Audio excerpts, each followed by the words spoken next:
Non nobis solum nati sumus, not unto ourselves are we born. As educators, we should take Cicero's words to heart to give our students every advantage possible. One advantage we can give them is a global education. Now, many of you already agree that we should be teaching thinking skills and learning through discovering rather than feeding kids tons of surface content. We have implemented PBL throughout the district, but it's time to go further, go deeper. It's time to embrace global education. This isn't one more thing to do. It goes hand in hand with JCPS initiatives already implemented. It complements, it doesn't complicate. Global education is important for students. There are 130 languages spoken in Jefferson County Public Schools. Americana in Louisville is the clearinghouse for all refugees who end up in Kentucky. Thousands of our students have gone through there. Global education is important for Kentucky businesses. Nearly 1 in 5 Kentucky jobs depends upon international trade. Kentucky's trade-related employment grew 4.7 times faster than the total employment from 1992 to 2016. And Kentucky is number 3 out of all of the states in the U.S. for state trade shares of GDP. Our students must be globally competent to be successful in their careers. Global education works with PBL. We already know PBL is a better way to learn than the traditional way of lecture, memorize, and test. Traditional education is 2-dimensional, while PBL is 3-dimensional. Just as PBL is a mindset, global education is a mindset. We're nearly a quarter of the way through the 21st century already. It's time to stop saying we need to educate for the 21st century and actually do it. Look at standard pedagogy compared to global education. Global education uses a growth mindset.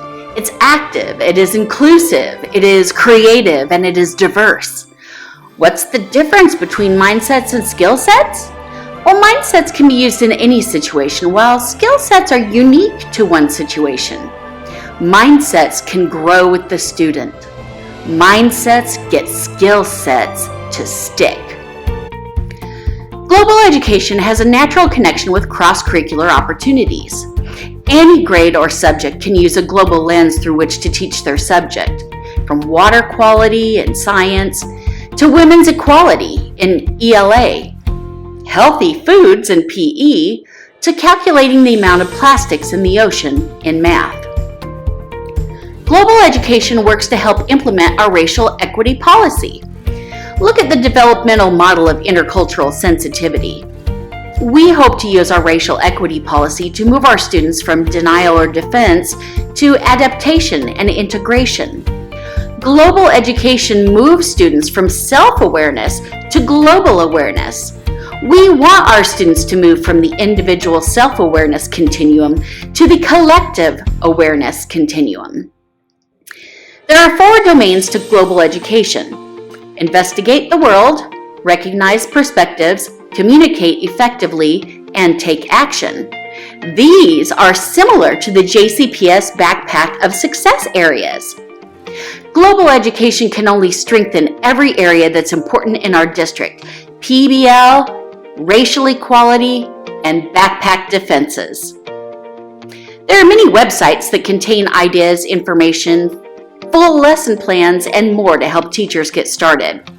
I'm also available to share a compilation of resources you can distribute to your faculty. If we are truly concerned about freedom and equality and justice and prosperity for all people, we must begin globalizing our curriculum immediately.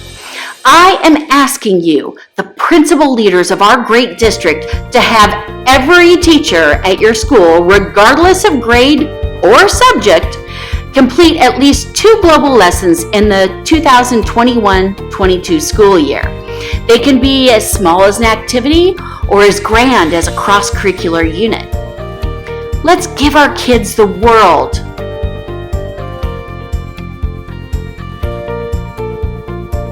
Let's give them a global education